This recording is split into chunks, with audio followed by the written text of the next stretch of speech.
They are. They are, and if you'd like, Jennifer, we can go ahead and maybe have Carmen Miles, who's the program manager, to just basically just introduce them, and they can wave, and then we can hear from them later during their liaison report. Thanks. Carmen, you on? I'm here. Thank you. Before I introduce the two council members, I wanted to tell Dr. Love, thank you for coming out to our meeting the other night. The teens had a lot of great questions for you, and so we were just excited to have you there. So thanks for doing that.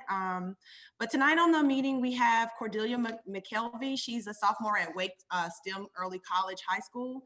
She serves as the executive secretary of her school student council. Cordelia is also a founding member of the Cecilia Rawlings Fund, where she does food-related volunteering. She's been a member of the Raleigh Youth Council since her freshman year, and she's currently serving as the council's community service chair. In addition to Cordelia, we have Sam Henderson.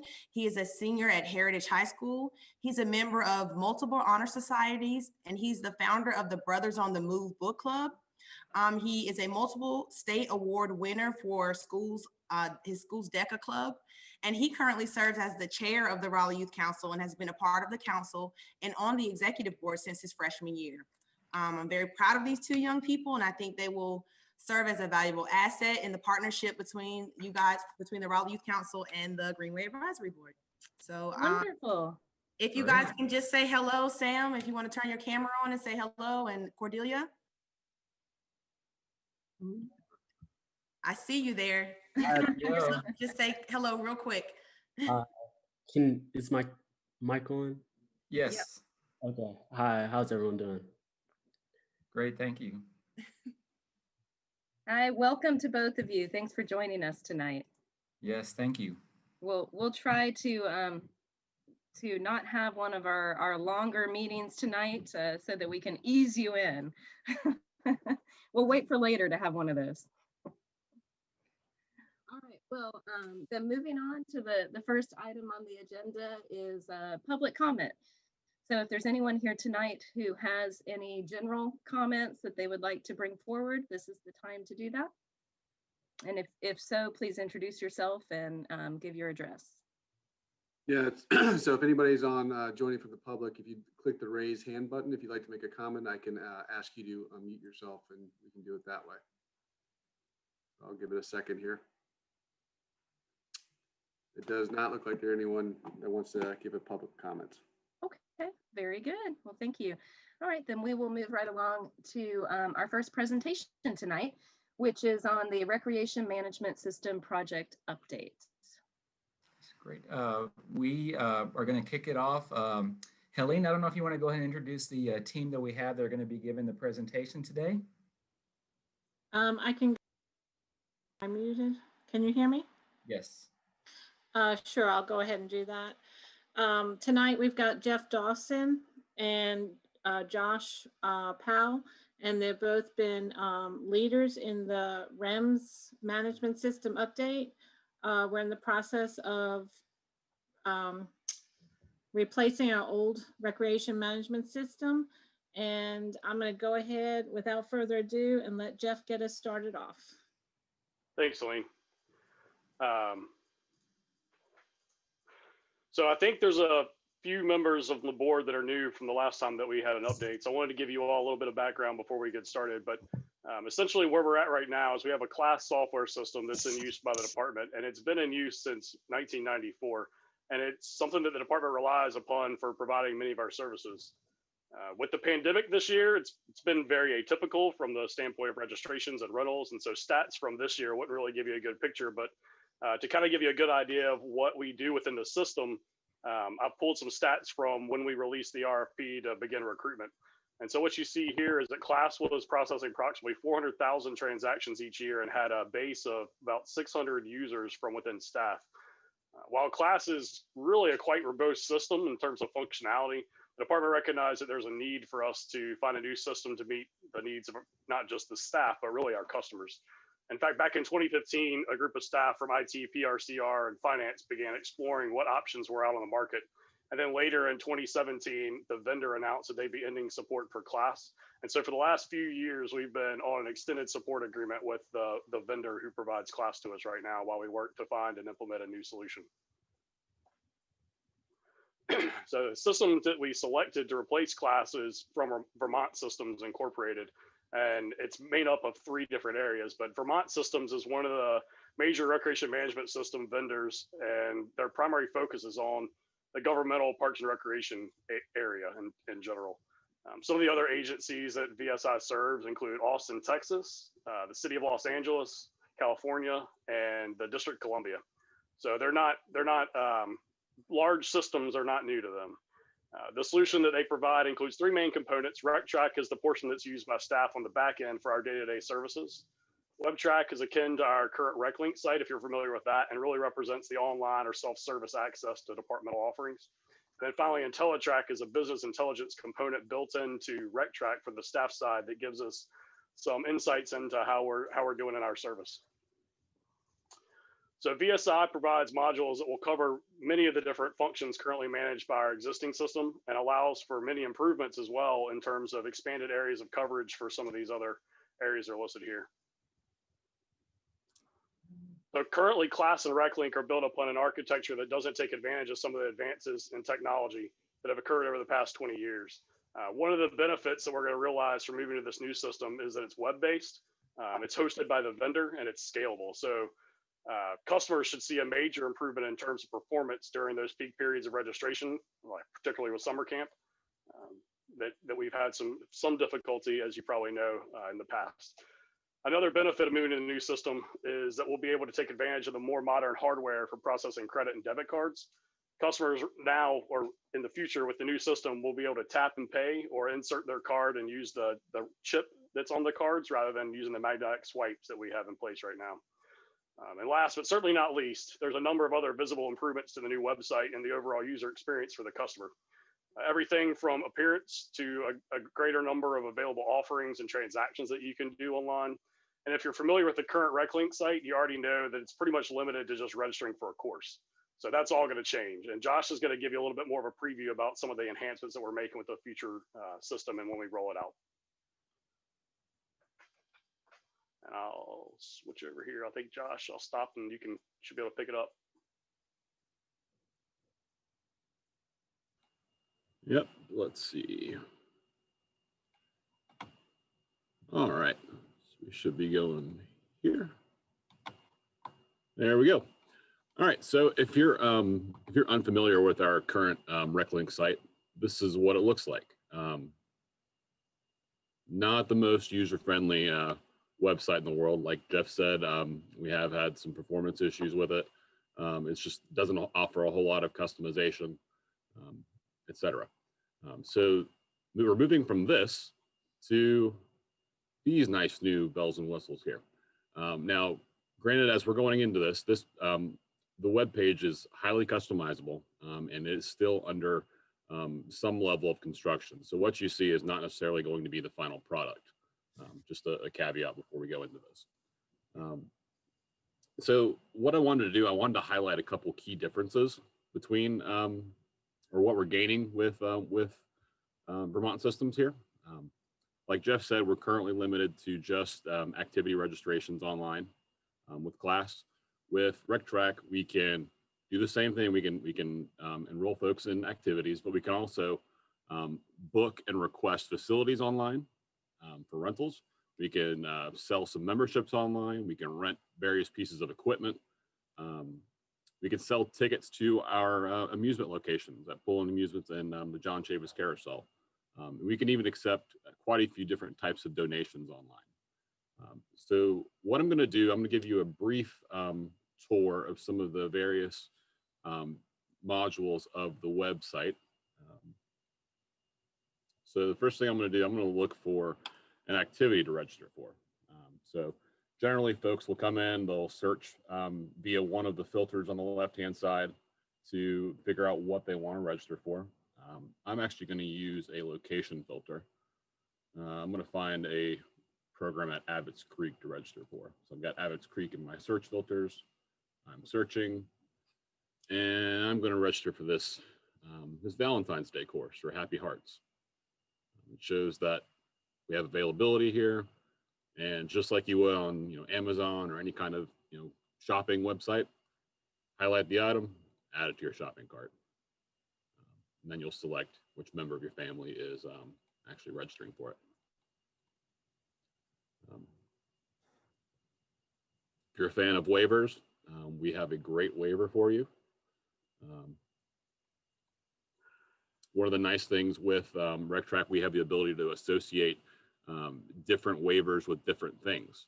In class, we only have one waiver across the entire database. With RecTrack, we can associate a different waiver with activity enrollments, one with facility rentals, one with boat rentals, etc. It doesn't have to be the same boilerplate waiver across the entire software. One of the neat things that you'll see in your shopping cart, you have the ability to make a donation right in your shopping cart. So hopefully that'll encourage folks to give to our financial assistance program or any other kind of philanthropic offering that we have.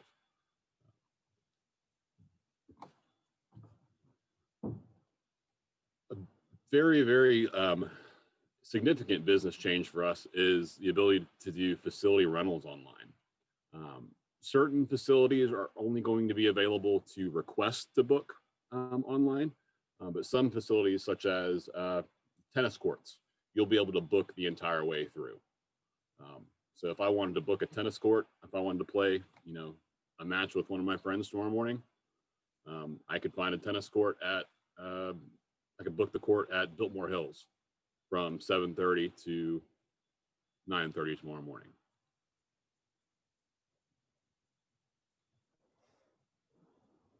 And answer any questions that's associated with it.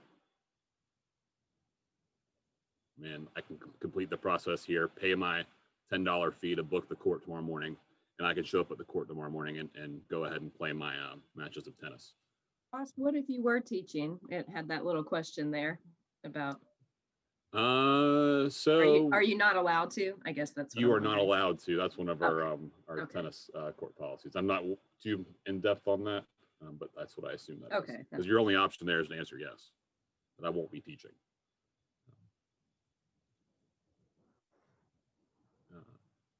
Yeah, so we also have the opportunity to sell memberships online.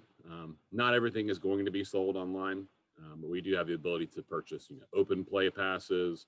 You can purchase, memberships to ball machine use at the tennis center, pickleball passes, tot time passes, all kinds of fun stuff. I talked a little bit ago about selling amusement tickets to our amusement locations online. We can buy ride tickets to the carousel and train at Pullman Amusements and John Chavis Carousel.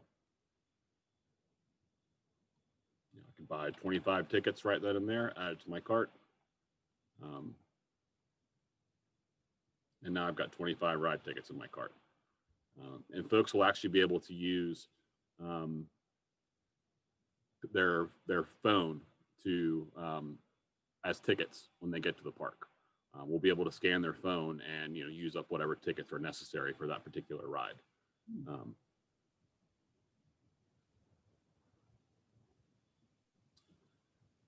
We talked about donations from the shopping cart. We also have the ability to set up a donation page and list any kind of philanthropic opportunity that we want folks to give to. Whether it's, sponsor a park bench, sponsor a trail or Greenway, contribute to various, seasonal giving campaigns.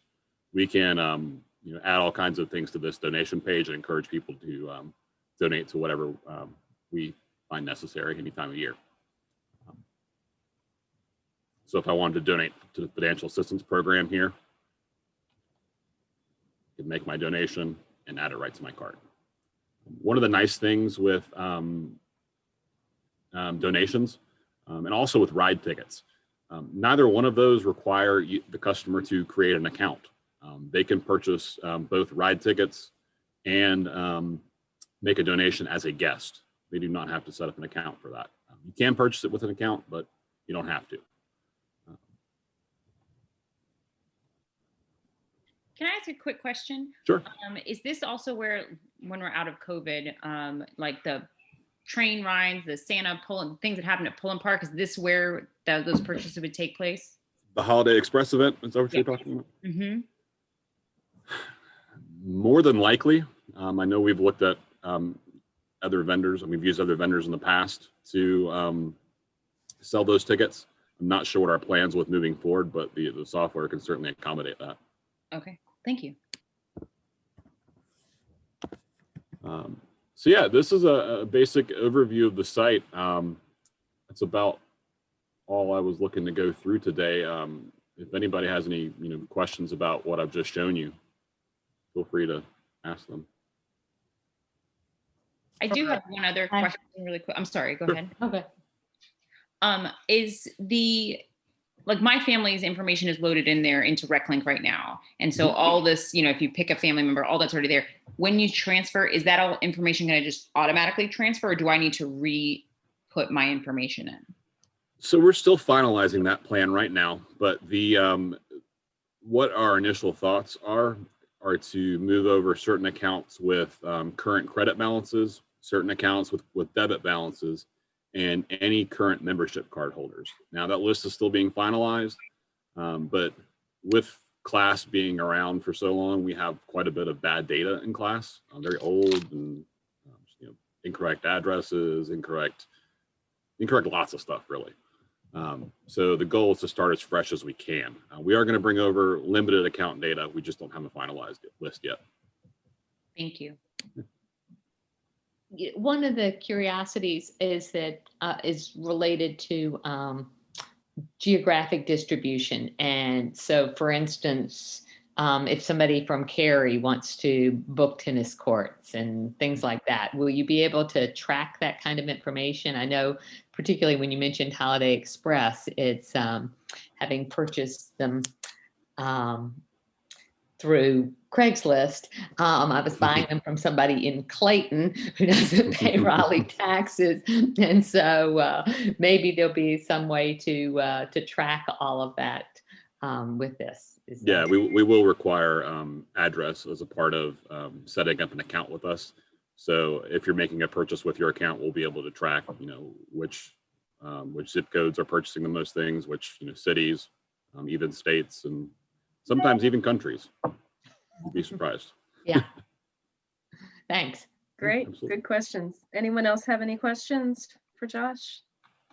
Or Jeff, I think I'm Um, turning it back to you when I'm done with this too. I just had a quick question. That this is going to be the backbone, sort of like class was for everything. So even if people aren't engaging with this is still going to be the backbone of, like, if I go and just go to a community center and sign up for something, this will be the backbone of that as well. Yep. Absolutely. And so that presents opportunities, I'm sure, in reporting compared to class. Is there opportunities to potentially build like almost like a bi-monthly report to the board to show like where people are signing and using the system in a more dynamic way, and sort of just have a regular report that maybe we work on with y'all, so that we can sort of see how people are using the system. Yeah, absolutely. Yeah, with RecTrack does come additional opportunities for data collection and modeling. So that's also one of the major pieces that I work on for the department. We're excited with those increased capabilities quite a bit. Well, there's Brad, that would just be something that we'd have to work with the board on what they're looking for, and work on what type of report that would look like. yeah. Yeah, that'd be awesome. I mean, we would just, I think it just would be, you could suggest some stuff, and then I'm guessing that people would have extra things they might want and ask for, because they don't necessarily know limits or whatever else. So that might be a great way to go. But I know that before this point, it's been like a whole big process to get some of that reporting done. And this hopefully will move us in a direction that we can almost have a predictable report from y'all. Yeah. Josh, I didn't have a question. I just had a comment. I just wanted to say that I think this is phenomenal. Being a former employee for the City of Raleigh Parks and Rec, this is going to be very beneficial, not just for patrons, but for the staff as well. It makes it 10 times easier for the staff to kind of direct participants to this, and they could just do everything on their own instead of the staff having to, pull up class on the computer and trying to get people registered for different programs and things of that nature. So I tip my hat off to you and your team. You guys did a phenomenal job with this. So. Thank you. Will there still be a low-tech option, a way to walk into a community center and rent a room or go to Pullen Park and just get tickets for the Absolutely. day? I assume. Okay. Absolutely. Great. Yeah. Jeff, Great. Any other Jeff, questions? Helene, yeah. I think Jeff had some more. Jeff, did you have other stuff to add to that presentation? I think I had one more slide about where we're headed with it. If you're ready to go back to that, but I don't know if you had more questions or not. I think we can go ahead. All right. All yours. Move my share button when you stop sharing there. All right, here we go. You guys see my screen again? Yeah. Very good. All right, thanks. All right, thanks, Josh. So let's talk about where we go next, right? The contract was signed in January of this year, and obviously the project's kicked off and we made a lot of great progress. But when the pandemic really started ramping up, it kind of threw us for a curveball. And originally the vendor expected to spend a considerable amount of time with us on site working through this. But obviously with the pandemic and the shift there, it changed the project plan to work 100% remotely. So we've been doing a great job with that. But much of the spring and summer, just as a kind of little bit of where we're at, this spring and summer, we focused on discovery, configuration, data migration, and you're starting to see with the new website there, you're starting to see some of what's coming out of that. Right now, we're still kind of hammering out the final tweaks to the website. We've got some review with communication staff at the city. Obviously, if you are familiar with the city's website, it follows pretty closely with the city's brand there, and that's something that's coming from city communication and our internal Parks, Recreation, Cultural Resources, marketing staff. We're moving forward with testing and staff training. We've already started actually. And as we approach go live, we'll be deploying new equipment to all of our facilities. Whoops. Oh, what's happening there? So anyways, we'll be deploying new equipment to all our facilities. And then we'll go through a very large data migration period, because it's not just that it's all these accounts that we have to bring over, but there's also all the existing facility reservations. And if there's any registrations that are occurring that will be in the period after go live, we'll have to migrate all that content as well. So I anticipate that we'll return to you with another update prior to go live, and go live will be in early 2021 some point. Replacing an application that's so critical to customers and staff in the department's a great challenge. And it's a really exciting project when we all look forward to rolling out the many improvements that the system's going to bring. So I want to thank you for letting us come and share the good news with you tonight. And if you have any more questions, we can answer those, or if not, we'll let you keep carrying on. Great. Thank you very much for the presentation. That was great. Does anyone have any questions?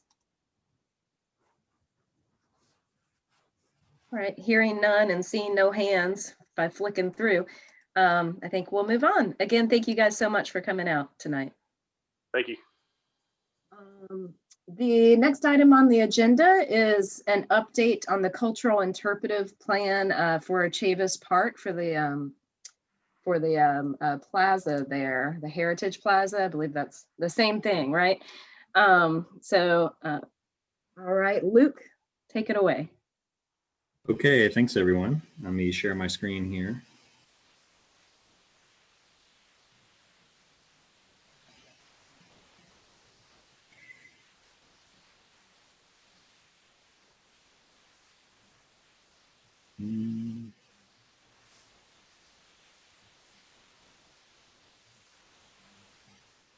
Bear with me one moment.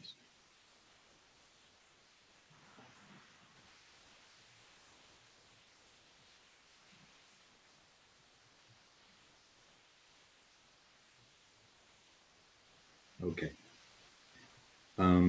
Yeah, my name is Luke Wallenbeck. I'm the project manager with the Parks, Recreation, Cultural Resources Department, and I'm the project manager for the interpretive plan at John Chavis Memorial Park. Jen, can you give me a thumbs up if you can see the presentation? Okay, fantastic.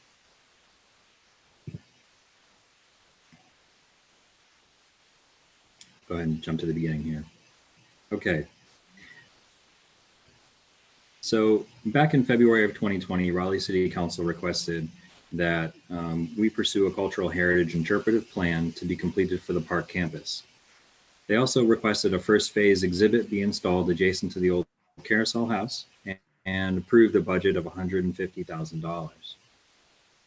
So where did this request come from? It really is rooted in the 2014 master plan and the work that we've done since. This is an image of the master plan. You can see that I've highlighted these three plazas. If you go to the one lowest on your screen is where the existing carousel is. The middle one is the central plaza. That's one of the elements in construction right now. And then at the north part is the Heritage Plaza.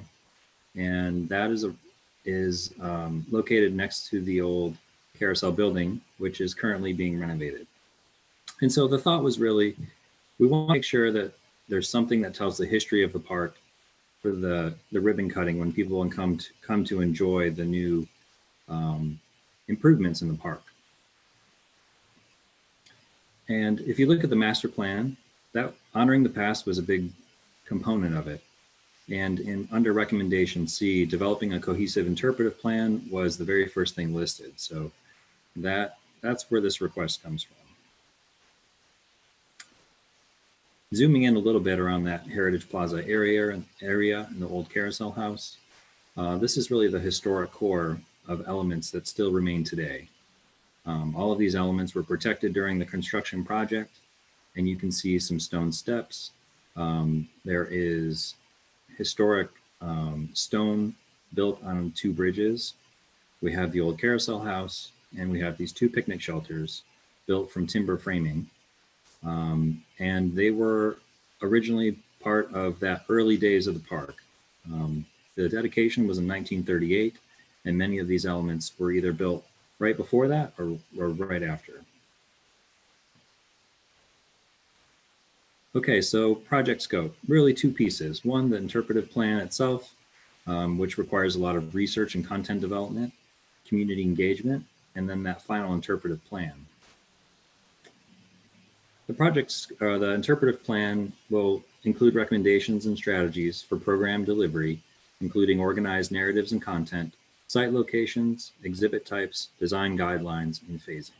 So it's really a plan that looks at this from a high level, and then as funding allows, we can dive deeper into the different aspects over time in a phased way. Scope item number 2, design, fabricate, and install phase 1 exhibit. So that needs to follow the interpretive plan guidelines and be located outside the carousel house, as I said. And the Heritage Plaza actually is not going to be developed during this project. That will be developed in a future phase when funding allows. One of the great things, though, is that we're working in parallel doing the planning work and the design work. And we also already have the exhibit designer and fabricator on the team. So that helps us save a lot of time and do this in a pretty tight timeline. So the design team is led by Signature Design Collaborative. Therese Schneider-Huffman is the project manager. Inga Kennedy leads public engagement. Juliet Cutler leads interpretation and content development. David Brown, landscape architect and permitting. And Lawrence Thomas is the lead for exhibit design and fabrication with Southern Custom Land Exhibits. And Therese and Inga are actually on the call today. So when this presentation is over, if any of the board members have further questions, they can unmute and help answer some questions.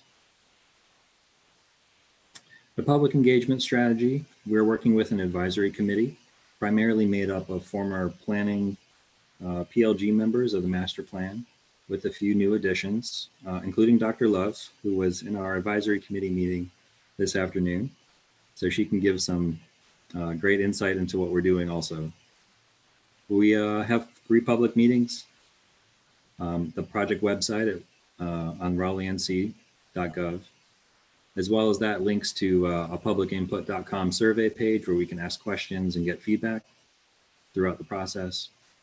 And then the team is doing a lot of just individual phone calls, and because of where we are with the pandemic, most of that's happening over the phone and over email to find those keepers of history and make sure we get as much information, photographs, and things as we can. Thankfully, city staff and former planning processes like the master plan gave us a really great start. The public meeting schedule, we've had one November 5th. We have an open house December 1st at Top Green Community Center. And then we have another virtual public meeting January 14th. And the goal of interpretation, an educational activity which aims to reveal meanings and relationships through the use of original objects, firsthand experience, and illustrative media, rather than simply communicating factual information.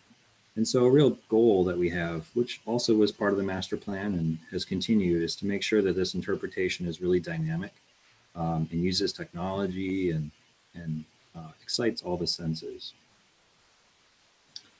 The interpretive messages has been the primary focus of the beginning of this project, I would say, making sure that we clarify, limit, and focus so that we have can deliver the best, I think, interpretation. And through the early stages, we've landed on 6 primary messages. First is John Chavis, African-American teacher, preacher, and Revolutionary War veteran, the namesake of the park. Second is the segregation to integration period, from the inception of the park in the 1930s through the 1960s. Next is a place to gather and celebrate. The park was really the backyard and living room for so many in the community, the neighborhoods surrounding the park. A legacy of service, to honor the armed forces contribution of the park and some of the neighbors as well. And athletes and athletics in the park. So quite a few prominent athletes played their early days in John Chavis Memorial Park, and there were leagues and universities that have used it as well for athletics. So we want to highlight that. And lastly, nature in my neighborhood. So that's the goal of this, is to highlight the Little Rock Creek that runs through the park. And there's just a lot of history around engagement with that creek and what it means to the community. So we want to touch on that as well. And just as we continue next steps, we've got these 6 messages pretty well developed. We're going to continue to dive into the interpretive design for this first exhibit and develop programming and events a little bit more for the plan. Continue engagement, and we'll be back in February to present the final plan to you all, as well as the final exhibit design. Our schedule moving forward, we are in that B, planning and design phase. We'll move to fabrication in the springtime in March. And the goal is to have this project all completed in time with the rest of the work that's happening in the park for ribbon cutting around June. And with that, that's the end of my presentation. I'm happy to answer questions. Like I said, we have some representatives from the consultant team here as well. Great, thank you, Luke. I'd like to ask one just quick to start it off, question of clarification just in my head. I think you said it well, but I just want to make sure I understand. So the Heritage Plaza, would you mind going back to that image where you have that sort of overall, I think it was your very first image. So the Heritage Plaza is really one piece. This project is to do an entire master plan for the site of interpretation, and then the installation, the fabrication is just next to the carousel. Is that right? Yeah, that's right. Yeah, okay. You got it. Okay. Yeah. The funding, okay. We just knew we didn't have enough money to fully develop a whole plaza at this time. And okay. That's really the reason for that. So this interpretive area that will be fabricated, is that going next to the current carousel or the old carousel? I think the idea is to be near the old carousel in that historic core. Mm-hmm. Okay. So it's sort of kicking off. Isn't really determined. Okay. So it's sort of maybe starting the Heritage Plaza. It's beginning to kick off that design. The intent is for it to be a really high quality permanent design. So whatever comes after that, we would try to make sure it's, you know, it works together. Okay. Yeah. Great, thanks. Mhm. Sure, I can't see everybody, so go ahead. This is Marcia. Hey, Marcia. I just wanted to say that it's the same carousel. Just do the old carousel houses, and then the carousel has been relocated into a new house. Okay, good point, thanks.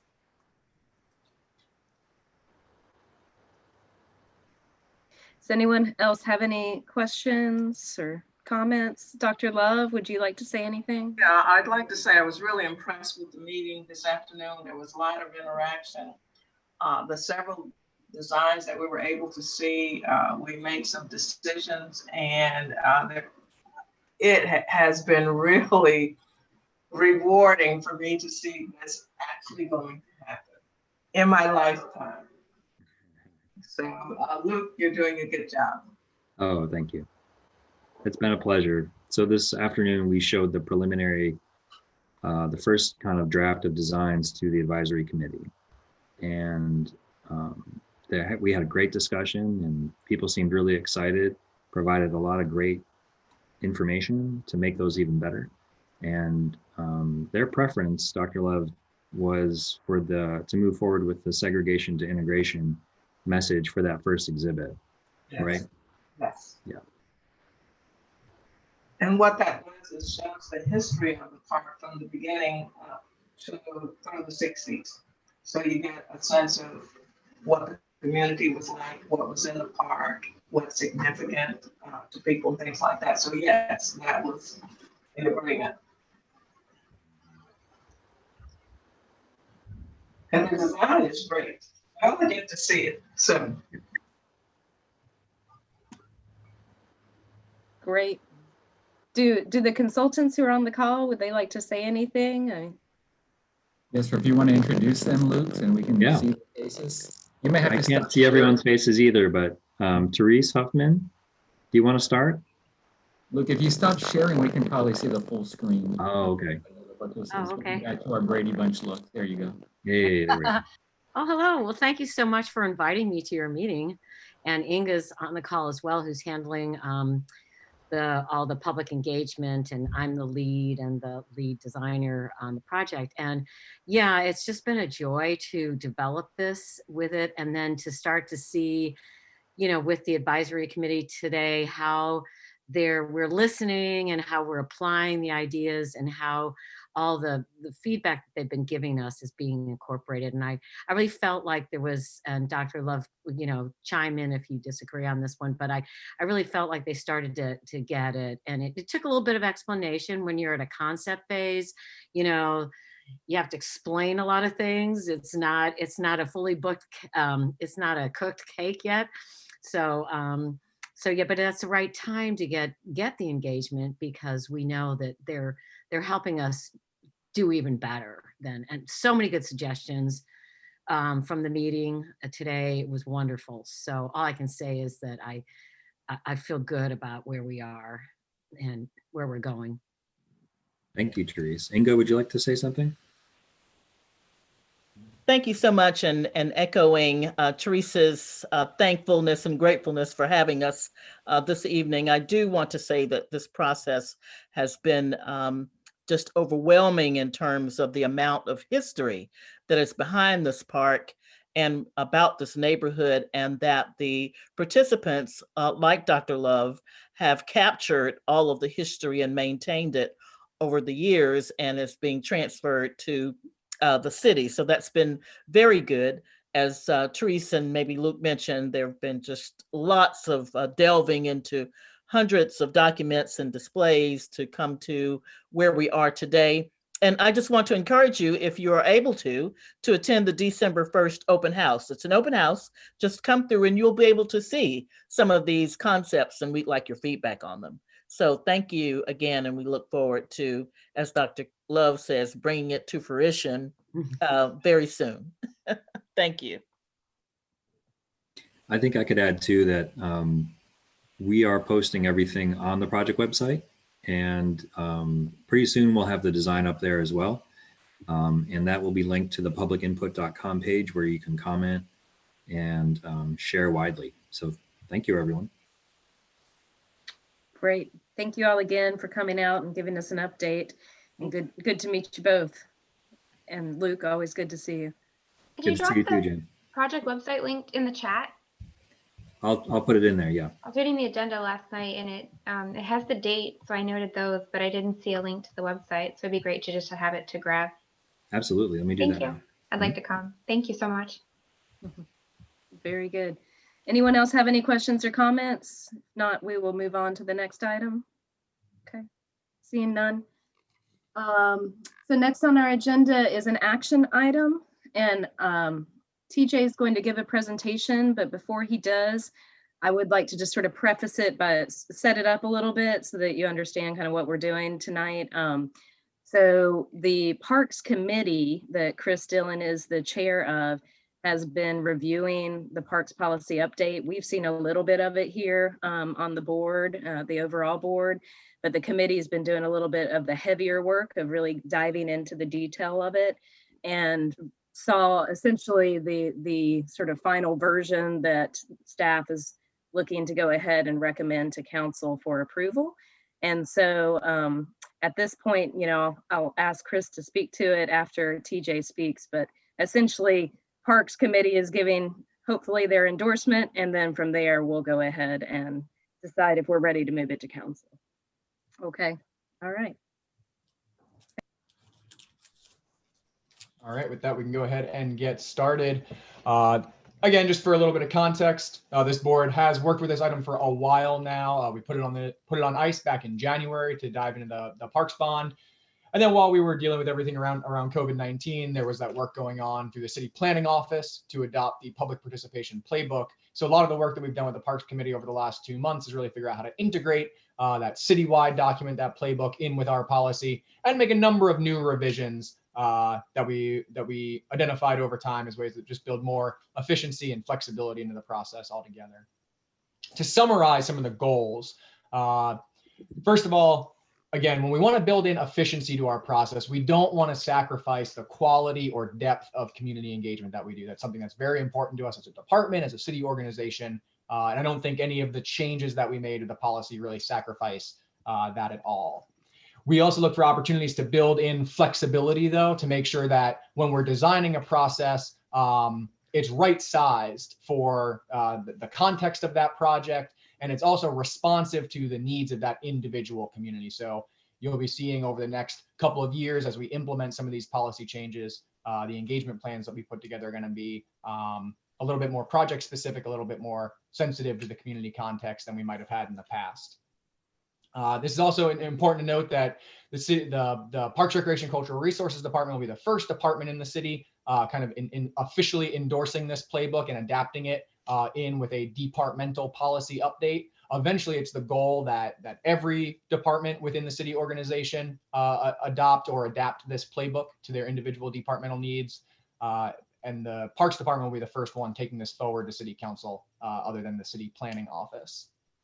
And finally, I thought it was worth emphasizing that a lot of what we did with this policy update was really reaffirm some of the core principles that are that bedrock, that foundation to our public participation policy, which is all about making sure that our processes are as inclusive as possible, that we're being transparent with how decisions are made and the information that's shared, that we're being equitable to make sure that, again, if it takes a little bit of extra effort to make sure that different voices are brought to the table and that everybody is represented in a process, and that's what we're going to do. And ultimately, it's a recognition that these processes are really collaborative. It's about working together as a community. It's not adversarial between the city and the public, right? The best planning processes are ones that we work on together and that we undertake in that spirit of collaboration. I think that the policy really does reflect those values. Just to summarize what we went over in depth with the Parks Committee. First of all, we took a deep dive into that playbook and talked about how we're going to be replacing the manual and guidelines that we use today with the playbook document. There's a lot of updated terminology throughout the policy document that we just, again, updated to bring in line with the playbook so that we're kind of speaking the same language across city departments. we reviewed a few procedural changes that we built into the policy. This is mostly around the formal review and approval process as we move through the Parks Board and City Council, that we found opportunities to really streamline and again, save some time so that we're delivering projects a little bit more efficiency without sacrificing on the actual community engagement side. And then finally, we took a closer look at those engagement plans that we'll be doing for our projects from now on, which are going to be a little bit less prescriptive than the pathways that we use under the policy today. In the interest of time, I will wrap up the presentation right there, but of course, open it up to further discussion at the board. Myself and other staff are here for any questions that you all have. But as Jen mentioned, ultimately, we're looking for the board to take action when you all are prepared to recommend this policy update to City Council. We're tentatively planning on bringing that to City Council for their formal adoption in January. And with that, I will turn it back over to Chris for any comments that he has, and then open up to the board for discussion. Thank you, TJ, and thank you, Madam Chair. This has been a very thorough, in-depth process with significant stakeholder review across and throughout the city. I think TJ hit the major points there, that a one-size-fits-all policy has not benefited the city or the staff or the constituents. It's made some projects go slower than what they need. What we're trying to do here is streamline without removing any public participation. Smaller projects can move a little swifter. And if everybody's in agreement with the project, it can move swifter. And I think an important part is, if I'm a resident of Raleigh and I'm interested in zoning or a zoning change, or I'm interested in a park, I'm going to be familiar with this process across departments. So once, it's kind of intimidating for a resident to come in and participate, but once you participate in one department, you'll be able to go and participate in another department's process, and you'll be familiar, and then you can get your neighbors and say, oh, I know what's going on here. I know what I'm doing. So I think this is a benefit for staff. I think it's a benefit for our residents. And hopefully we can see these timelines of park projects kind of compress a little bit to the benefit of everybody involved. So at the proper time, I'd make a motion to move this forward, Madam Chair. Great, thank you, Chris. Would anyone else that's on the Parks Committee like to say anything? And then, or anyone else on the board, if you have any questions, open it up, or comments. Looking, let's see, a thumbs up. Christina, I saw your hand first. Hi, it's really just a clarifying question, because I am new to the board, so I'm not familiar with the policy that we're talking about. But I am also the chair for the Citizens Advisory Council, and it sounds very similar. Is this what the council was bringing to replace the CACs? Is this what that? Because when you talk about zoning, when you talk about, that's all things that we did, and I'm just wondering if this is the new iteration of public community engagement that was going to replace the CACs. So no, it is not. So this policy is specifically about planning projects that we do. So master plans for individual parks, or citywide plans like a Greenway master plan. And this is really about guiding how we set up those community engagement processes. What kind of meetings we're going to have, what stakeholder groups we've identified to be involved. And then it also spells out what the procedures are for getting those plans eventually adopted by City Council. So dictating, what goes before the Parks Advisory Board, and how that process moves through City Council from there. So I think what you're speaking to is kind of a broader project that the city's working on to look at community engagement. That's the work being done by Mickey Fern and some other city departments. So this one is I think more specific to kind of individual projects and individual capital improvement projects that we do as the department. Got it. So not rezoning as in any rezoning project, but specific to Parks and Rec? Yes, although I will say that the public participation playbook is there to be used by the city planning office, who would be managing rezonings, area plans, corridor studies, those sorts of projects.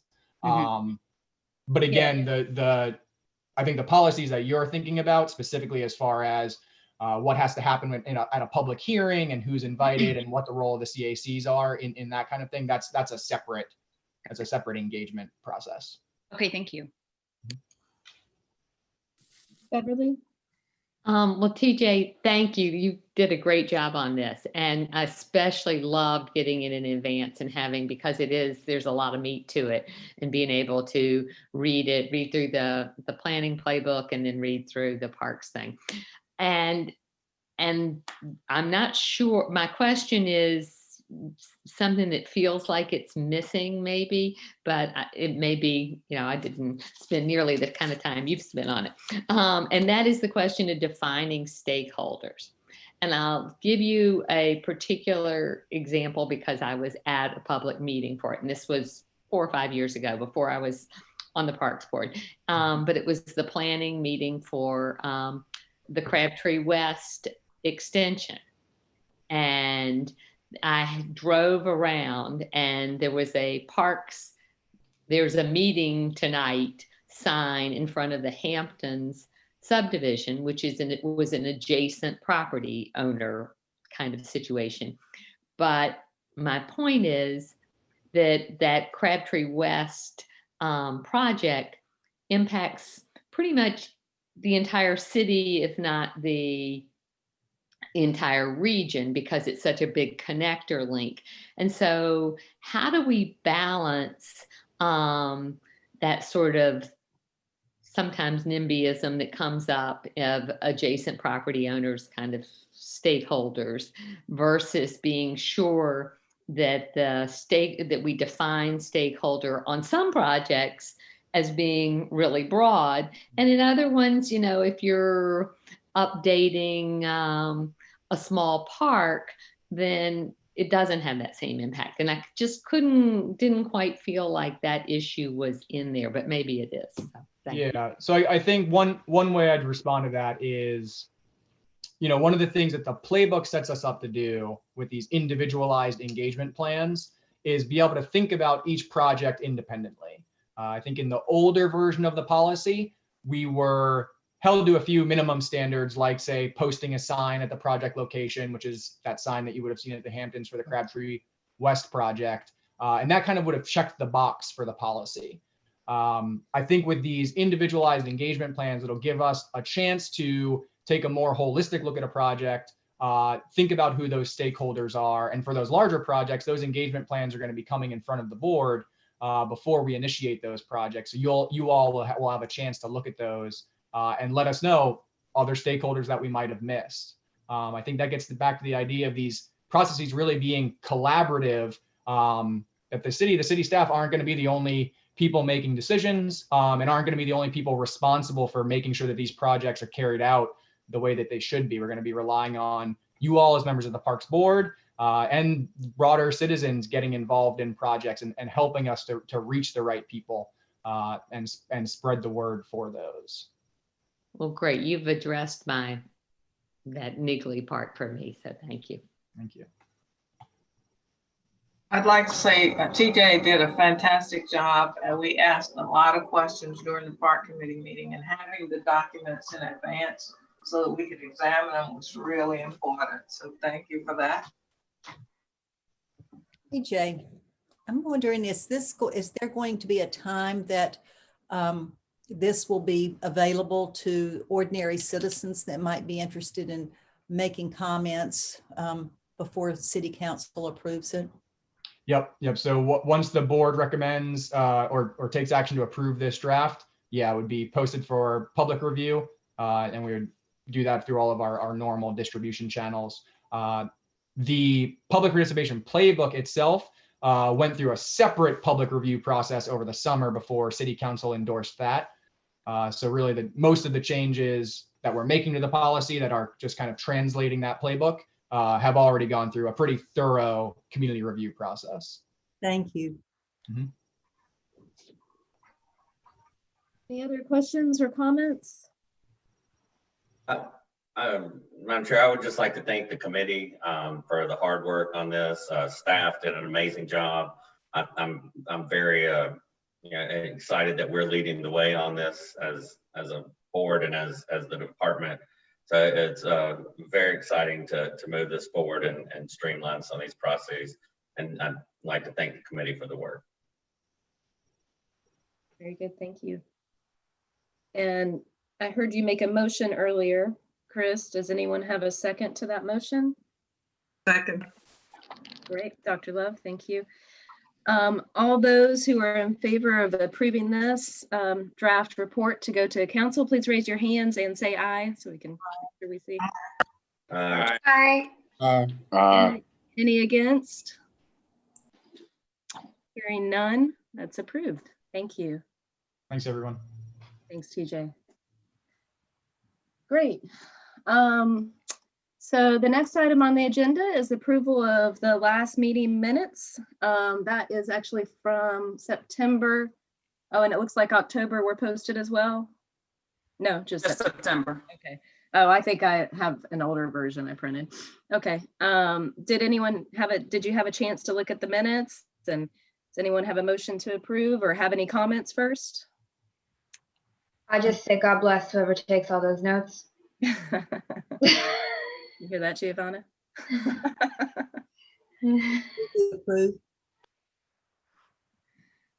Did somebody move to approve? I did. Okay, thanks, Marcia. We have a second? I'll second. Thank you. Along with my blessing. All in favor? Aye. Aye. Aye. Any against? Aye. Great. Sounds like it's approved. We are just moving along tonight. This is something great. Next on the agenda is the director's report. So Oscar, I know you have several things that you were going to touch on and make sure that we're up to date on. So Yes, definitely. Thank you, Madam so Chair. take your time. I definitely will, but I don't want to also ruin our streamline and our productivity that we're experiencing tonight. So just a couple of updates. I know you all have the report with you, but there's been several great initiatives that staff have been working on here. So I'm really happy to report some of their progress and some of their accomplishments. The first one, even though it's a small monetary amount, but our Pullen Art Center staff applied for and was awarded a grant from the North Carolina Recreation and Park Association. And really the grant purpose was to create an image bank of artwork by both local and nationally known Black artists to create teaching tools for both children and adults, the visual art programs at Pullen Art Center once we do go ahead and get that open. So staff are very excited about this. And it's going to be a great initiative and a great resource for Pullen Art Center as we move forward with that program out there. Also, just here over the last couple of council meetings, we've had some recent bid awards for some park and greenway projects that are fairly significant. First of all is the Crabtree Creek Greenway Structure 106. Project. That one is right off of Capitol Boulevard north of downtown, and that one has been basically out of service since 2018. And so we're moving forward on that, and hopefully we'll start construction sometime early part of the year. Excuse me, Oscar. Yeah. There seems to be a lot of feedback on your line. Could it be possible maybe if like we're all muted and then maybe you try muting and then unmuting or something? I don't mean to interrupt you, but it's distracting from what you're trying to say. Sure, I'll try muting and then unmuting. Ooh, yeah.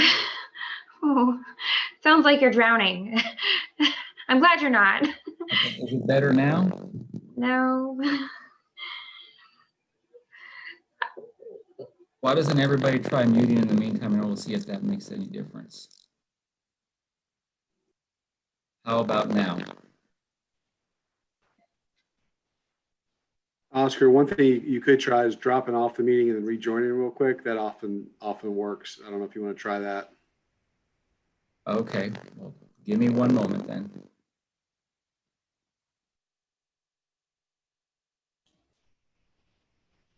Too bad we don't have some nice Old music. elevator music to play. Yeah. So sorry. It was just really hard to listen to. Yeah, I was debating whether or not to interrupt him and bring it up. And was kind of like, well, we can make it out, right? Thank you, Lindsay. Sure. So happy about that. Structure 106, getting ready to have some construction going on it. So that's Definitely, the one. it must be my excitement that's making that There you go. sound like Yeah, that. you're All right, good. great. You're good now. Great. I thought I was off the hook, but apparently not. So. You're good. All right, thank you. Thank you for bringing that up. So I did talk about Structure 106 there along the Crabtree Creek Greenway, which is a great accomplishment, and that is basically going to kind of avoid going over the creek, and we're just basically going to use the embankment or the side of that to kind of be able to avoid any future flooding issues or structural issues with that. Also, a great thing, also speaking about Crabtree Creek Greenway, staff received a funding opportunity through Wake County's matching grant program in the amount of $2.8 million to help move the Crabtree Creek Greenway West program forward. So that is a matching grant. There was already some existing funds in the 2014 bond program. So this will really kind of help us advance that. So there's still a little bit more work to do as far as permitting, but thank you to Wake County for that $2.8 million grant, matching grant. And then finally, an update on the Neuse River Blueway plan. Staff has been getting a little bit of feedback from community engagement on that. They're finalizing a draft of the Neuse River Blueway plan report currently. Once completed, the draft is going to be made available online for public comment between December 7th and the 28th, and we'll make sure we provide you all that information and that link. After staff receives all the comments, they will bring the draft report back to Park Board for an informational update on January the 21st. And then finally, and then they'll bring it back to Park Board on February 18th for an action item before it goes to council. So with that being said, that's the director's report for this evening, and I'll be more than happy to answer any questions you may have. Great. Thank you, Oscar. All right, thank you. Anyone have any questions for Oscar? Okay. Well, the next, we're moving into committee reports, and I'm happy to say all of our committees met this past month, except for Fletcher. We need to get Fletcher scheduled, Charlie, and figure out our next steps there. So if each of you want to go ahead and give your reports, Chris, I think we know what you've been working on. Yes, thanks, Madam Chair. I also just want to thank staff and the team again, the committee. Our next meeting is December 3rd at 6 p.m. Thank you. Charlie, you want any updates from Fletcher? Talk about the awards handout? Yeah, so while we didn't have a meeting, we did do our mini awards celebration. Thank you to Jen, Rashawn, Carol, and Marcia. We braved the cold on Halloween to make sure that we could recognize our award recipients. It definitely was a pivot this year. Some lessons learned from the event as well. Hopefully we'll be able to gather in person for next year's Fletcher Awards. And for those that are on the committee, please be on the lookout for an email from me tomorrow trying to schedule that so we can go ahead and start planning next year's event, as well as start thinking of any potential contingencies. That way we don't kind of get blindsided like we did this year. Great, thank you. Charlie, have you had a chance to talk with staff yet about what that extra bit to that committee means about helping with volunteer engagement in general? I have not. I've had a preliminary discussion with Mary, but nothing truly in substance yet. I was hoping that we could kind of bring that up in the first meeting of the Fletcher for this year in December and kind of figure out what the committee sees as it moving forward, as well as hearing what the staff use it. Yeah, okay, sounds great. We'll definitely be bringing some ideas to their first meeting. Good. Looking forward to it. Great. Let's see, Beverly, Greenways Committee? Yes. Well, Oscar shared the biggest news that we had in the Greenways Committee meeting, and that was about Bridge 106 and the Crabtree West extension. And that is all very good. And that I think that my notes from the committee meeting also say that the Crabtree West should be going to bid in early 2021. So we don't, but the other one, the Bridge 106 has actually come in under budget. And so that was great news. We are not meeting in December, but at our December advisory board meeting, we will be getting some project updates related to the Greenways. Our next meeting will be January 11th at 4 o'clock. And there we will be talking about the Greenway master plan and getting an update on where that stands. I think that's it. Thank you. Marcia, Sustainability, Wildlife, and Urban Trees Committee. Right, we had our first meeting for this new committee, and we missed a few committee members, so we'll catch it.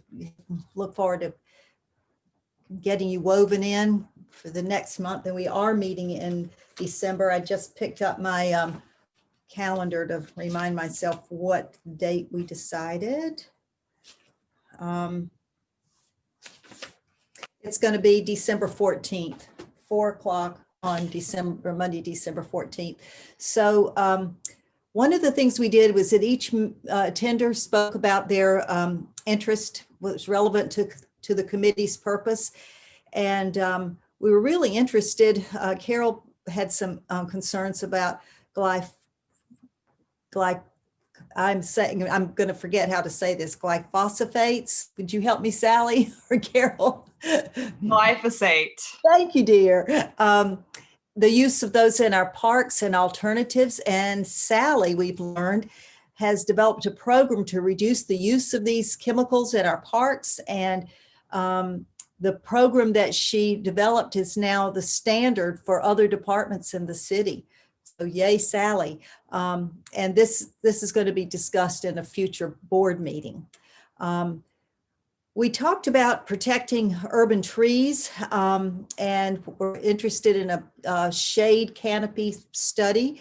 And we talked about erosion on tree roots along streams and the greenways, and tree equity and the impact in disadvantaged communities. And we're also, we still have this question hanging over our head. Can Raleigh become a recognized biophilic city? And a couple of years ago, it was a couple of years ago, we were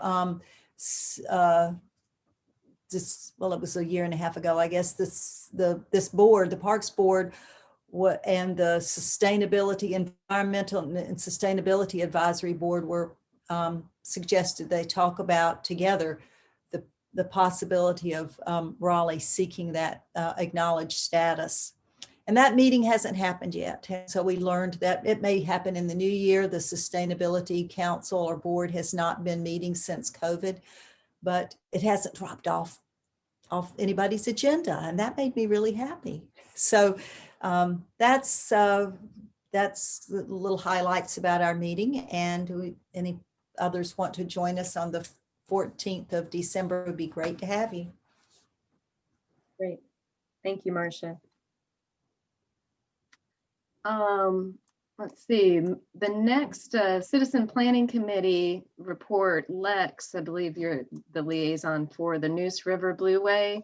We got a little update there from Oscar, so I don't know if you have anything else to add. Yeah, I think Oscar really covered it. Giovanni and TJ sent me a little update, and it looks really good. We'll just commend the staff on the work they're putting into that, and want to say that, like, I think it's important and impressive that for this project specifically, as well as broader, as we've seen it through the PPP, that we're keeping up the commitment to engaging with the public despite the pandemic and everything going on right now. I think that's an important thing, and again, just commend the staff for both their hard work and the commitment to the broader public engagement with this and all the projects that they're working on. And thanks for Oscar for providing the broader update. Great, thank you. So we'll move into liaison. reports. The first one is Arts Commission, and we actually still need someone to volunteer to be a liaison to the Arts Commission after CLODA just rolled off. They meet the third Tuesday evening of every month from 5:30 to 7:30. And I know that CLODA said that it was a great committee to attend. She really enjoyed their meetings. They were always very dynamic and interesting. So if there's anyone who has a little interest in the art side of things and would be interested in acting as liaison, that would be really helpful. And if no one's jumping up right now, we can kind of wait. You can think about it and maybe volunteer over the next few days. That would be great. I can't make a commitment tonight, but I'll know more about what my life looks like in the next month if I will have a family member joining me from another country. And so if he's here, then the answer would be no. But I just need to know what life looks like, and I won't know that for another few weeks. Sure. Okay. Thanks, Lindsay. Sure. And I believe the staff to that committee is Sarah Powers, right?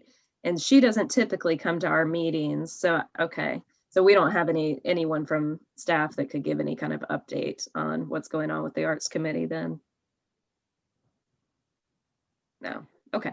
I can, but Sarah actually sent a report that we can send out to you if that's easier. Oh, okay. Yeah, that'd be great. Yeah. Okay. Thanks, Scott.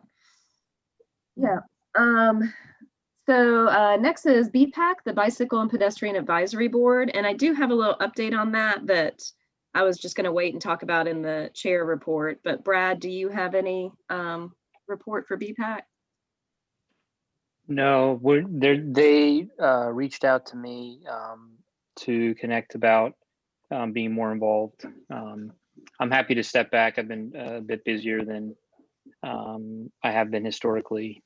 So I'm happy to step back if there's anybody else on the board that would like to take that on, because they want to be much more engaged than we have been. Sort of in times past, we just sort of historically would go and hang out, and now they want to be much more engaged in a back and forth way. So if there's anybody else on the board who would be interested in going to those meetings and sort of building a relationship there, I'm happy to step back from that. I think their next meeting is in like December 24th. Okay.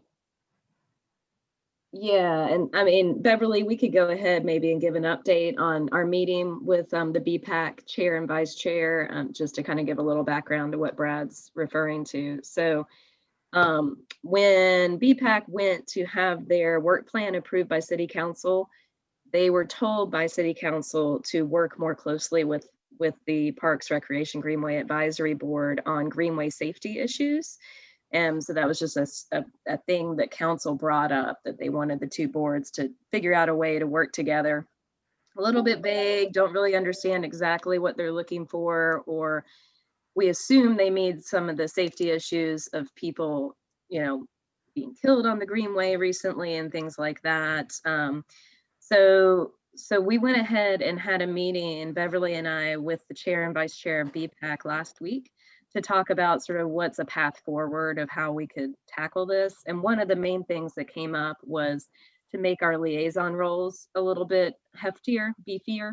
And they don't have one to us right now. So that's a big thing. And then we have always sent someone historically to the Bpac meetings, but like Brad said, it's usually a fairly kind of passive role. I did it briefly and literally just sat in the audience while they met and kind of took notes. And so we talked about how some of our liaison roles are much more involved. Historic Resources Museums Advisory Board, we sit at the table with them, we're on the agenda, we give an update as to what is going on at Parks Board. So that's more what we're looking to do with Bpac, is to be more involved in their agenda so that we can just really work together a little more closely. And then we have invited them to send a liaison to the Greenways Committee, thinking that that would be just the most appropriate place for them to plug in, rather than another person having to come sit through, our meeting. A lot of what we talk about isn't relevant to Greenways, to Bpac necessarily. So that's what we're getting at. So if anyone is particularly interested, and it might make sense for someone from the Greenways committee, so that, you know, that would just be a direct sort of relevant liaison role, that someone from Bpac could come to the Greenways committee and someone from the Greenways committee could go to Bpac. Okay. So I'll let you guys think on that one. Beverly, did you want to add anything? Oh, Christina raised her hand. Did she? Great. I Yes. missed that. Thank you. All right, great. So Brad, if you said you don't mind kind of taking a step back, that you would actually like to. So Christina, if you want to be that role, that would be wonderful. And Thank you. let's see, it's the third Thursday of every month. Okay. Isn't that when we meet? Isn't that now? That is when we meet.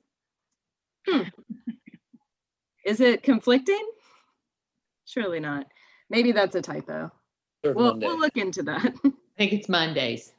Okay. Okay. Yeah. We'll figure out when that is and get that out to you. It's on the website. They always have that up. Okay. Great. So the next committee is Raleigh Historic Cemeteries Commission. Sally, do you have any report on that? Yes, thank you, Jennifer. Just briefly, they are still in communication with the Historic Resources Board. So if you'll recall, back in May, I believe, so a couple of the council members suggested that the two boards consider if there's enough overlap between the two boards to talk about a possible merger.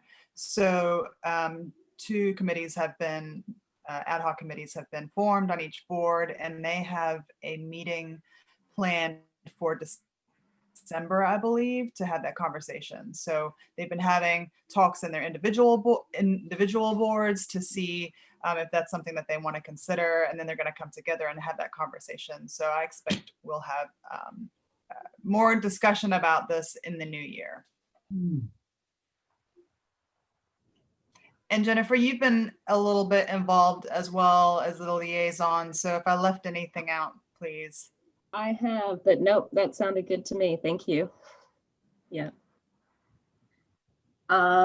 Next is the Dix Leadership Committee. So I attended that meeting back a few weeks ago, and then the next one is next week. So they're on the weeks right after we meet.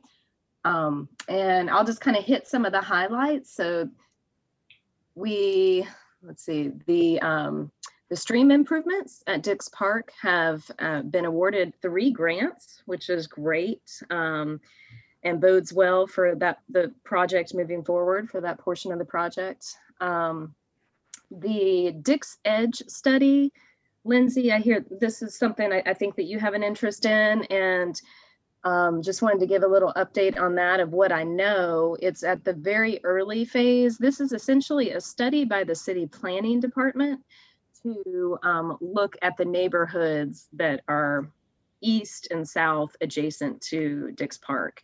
And largely it's looking at the fact that with the renovations of Dix Park, it's going to change that neighborhood. And a lot of those are affordable neighborhoods right now, and sort of looking at how that's going to change the fabric of the city. There's some information online. If you just kind of Google Dix Edge Study, you'll find it on the city's website. There's a presentation. So right now they're just in the early listening phase where they're listening to the public and to the folks in those neighborhoods in particular, and getting some information on that. And Oscar, I believe we'll be getting an update from city planning staff on that project in the next month or two. That is correct. In the next few months, I think we had them already planned to kind of come give the park board just a general overview and update on where they're at with that edge study. So yes. Okay, great. Thank you. I'll post the bulletin for that in the chat. I attended their presentation Tuesday. Yeah, it was pretty good. So there is a link to that. They have some more sessions. Okay, I see it there. Yep, thank you. You're welcome. So they talked about some of the phase 1 quick hitter projects that they're working on, which is dealing largely with picnic tables, swings, benches, water fountains. These are things that will be going in basically right away at Dix. And there's 2 main areas that they're focusing on. The Magnolia Room near the Kirby building, and they're calling it the Oak Room in front of the Graham building, if you're familiar with the campus. So those are areas that will be receiving some amenities and trash cans, bike racks, things like that. Just trying to kind of make it a little bit more usable park in the immediate future. And then we got a sneak peek of the schematic play plaza layout and how that's going from the designers that are working on that. And it's looking really good. You know, some of the things that came up from the committee were looking into connections to the neighborhoods, which again, that's part of what the Dix Edge study is studying. And there's a Lake Wheeler project. So there's sort of 3 projects all working together and trying to make sure they're all cohesive. There's some really nice early concepts that they're looking at, great adjacencies with the grove of trees, the topography, and entries into the park. They're changing some vehicular roads into pedestrian paths. So just some nice moves. Actually, Dave Toms, are you working on that at all? Peripherally. What's that? Peripherally. Oh, okay. Yeah. Our firm's engineers and entitlements. Okay. Yeah. Yeah. So if you had any updates on that, they're looking to do 50% SD this month, and just kind of slowly working through the process. You know, if you're familiar with how they worked, the same firm that did the public participation and the master plan is doing this design. And so they're slow, methodical, thorough, thoughtful, working through it. So that is the update there. Jen, is there any news on the time frame for the state moving out? I mean, I know it's was a 10-year plan 5 years ago, so now we're 5 years in. Yeah, Oscar might have more to say about that. My understanding is it's still on the same trajectory of. I believe so. Stephen, would you have more information you can possibly share with us? Sure. Yeah, the legislature actually budgeted to planning and preliminary design for the consolidation of Wake County's DHHS services on the corner of Blue Ridge and Hillsborough area, near, so the Blue Ridge corridor area. Now that's a pretty big challenge. The state actually has about 2,000 employees on Dix, then another 1,000 in Wake County. So to answer your question directly, they have budgeted how we will do it and what that design looks like, but then it is a very big dollar figure. I think the preliminary design money was like 20 million, and they're looking at a $200 million investment for a large campus. Now with that, they're exploring public-private partnership for the first time as a state. So Beverly, we'll cross our fingers, I guess you'd say.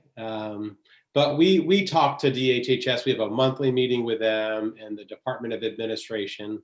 It was a big win to have the legislature say, yes, here's, I think it was $15 to $20 million to even plan and design a move, because they waited 4 years to even do that. So we're working on a path that the expectation that they are, but if they are not, the designs that we create, there'll be some minor conflicts, but they'll have to have a destination of a public space right near them. And I think they've been flexible enough right now to show that they can figure it out. The other impact they have is, although there's 2,000 people on that campus with COVID, they figured out how to have those people work. Well, I'll knock on wood. I'm hoping efficiently and effectively remotely. So I think they're rethinking their models on how people work in a administrative role at DHHS. Interesting. Thanks for that update, Stephen. Okay. The next committee report is Historic Resources and Museum Advisory Board. That one's me as well. I did not, they moved their meeting would have been next week. And so they moved it up to yesterday and I wasn't able to attend that. But I did attend the one on October 28th. So I'll just give you a few highlights that are still relevant. Some of it was related to Halloween. So that's passed. November 22nd, they're partnering with, at Moore Square, they're partnering with the Black Flea Market. So that's coming up soon. That would be something to go down and see and participate in. The City Raleigh Museum has an exhibit on Women of Change for the 19th Amendment. There's a new director at the Pope House.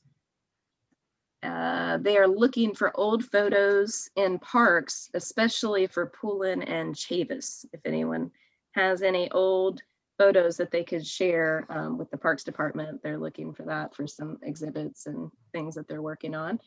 The train will be going down at Poulin Park for a few months until about March for maintenance to the tracks. And then the other biggie is that the board has been reviewing their equity statement that's in their sort of overview of their charge, their bylaws. And at this point, they're going to wait until they're going to have a similar equity and inclusion training sort of overview session like we did a month or two ago. They'll be having that. And after that, they're going to sort of re-review that statement, see if there's anything they can do to strengthen it, and just look at that a little more carefully. Any questions?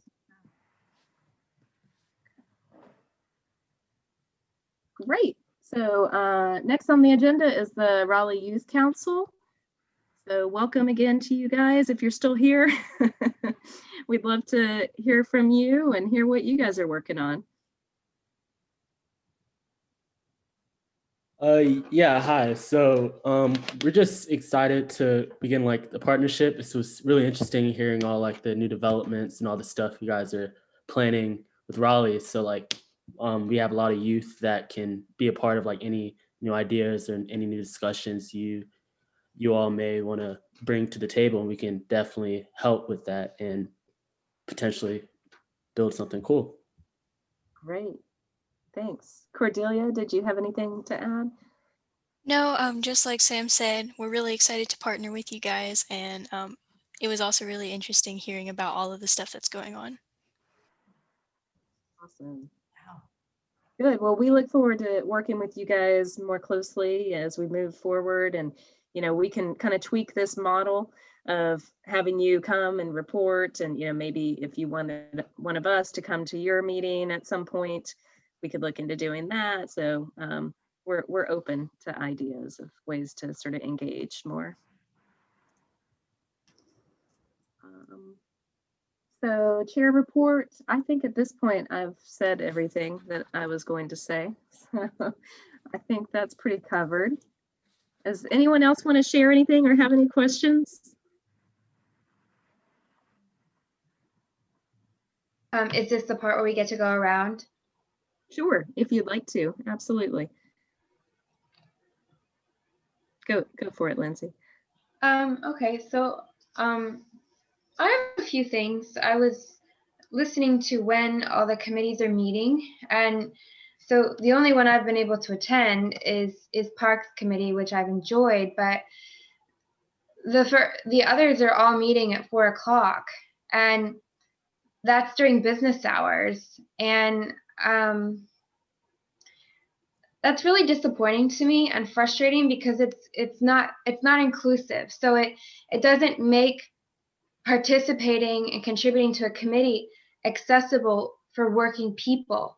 So it falls into the same line of thinking where we have that only people who are business owners or wealthy or retired can be in public service because they have that daytime flexibility. So I can't participate in those meetings because I have to earn a paycheck, and I earn a paycheck during business hours, which are between 8 and 5 p.m. So that automatically excludes me many other people like me, people starting out in their careers. So I'm just really disappointed in that. I don't feel like that's inclusive. And so if that's just kind of like setting in stone, okay, Lindsay, you're on the Parks Committee, that's what you get, that's fine. But I don't think that sets a good tone to be welcoming and inclusive to members. It's not accessible. So I'm really upset by that.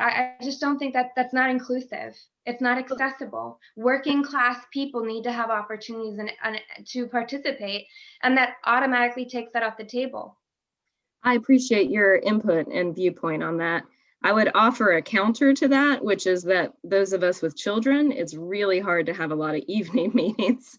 And so it's something you have to sometimes have a balance. I mean, if they're all in the evening, then a lot of people wouldn't be able to attend those either. But I hear what you're saying. I know that we in the past, we've had a lot of meetings that are in the morning, or there used to be meetings that were at 8 in the morning or 9 in the morning. There are some options for flexibility. We also have to be respectful of staff's time, and think about that as well. But I think that's interesting. Anyone want to add to that? I can chime in. I think, Lindsay, we initially, when we were setting up some of the initial meetings for these committees, I think there was a doodle poll just to kind of find out when was the times and dates that were available for the majority of the group to be able to participate. So we'll continue monitoring if those are appropriate times and if we're getting the participation we need. If not, we can always put out another poll to see if there might be a more convenient time that would be inclusive of the committees. So we'll continue monitoring that, but I do understand your concern. Yeah, it's just, I mean, it's kind of hurtful, really. It's just there's a brick wall. Like, I can never access that. And it's not even just me, it's just working people, working class people can't touch something with that. I had a question. Has the city explored opportunities with grants? I've noticed that Dix Park has been publicizing a lot that they're getting grants from Duke Energy and other resources. So I'm wondering if that's a possibility to address the lack of air conditioning at 4 of our community centers.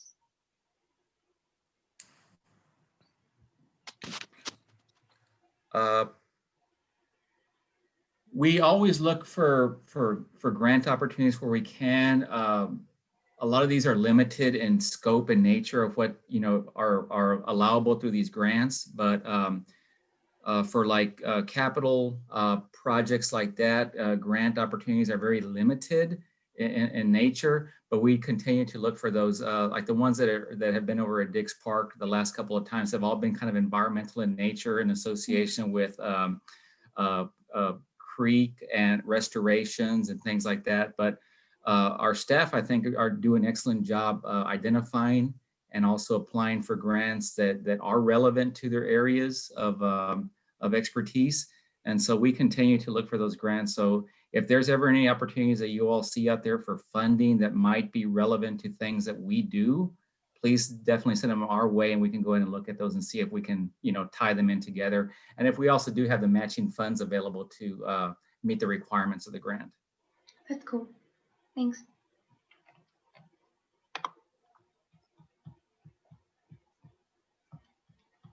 Thanks, Lindsay. Did you have anything else that you wanted to share? Okay. Does anyone else want to comment, share, ask any questions? No. Okay. Happy Thanksgiving to everyone. Yeah, happy Thanksgiving. Happy Thanks Thanksgiving. everybody for coming out and for your great input as always. Thank you, Jen. Good meeting. Thank you. And do I hear a motion to adjourn? So moved. Seconded. Thank you. Everyone have a great night. You. All right. Happy Thanksgiving, everyone. Thank you. Bye.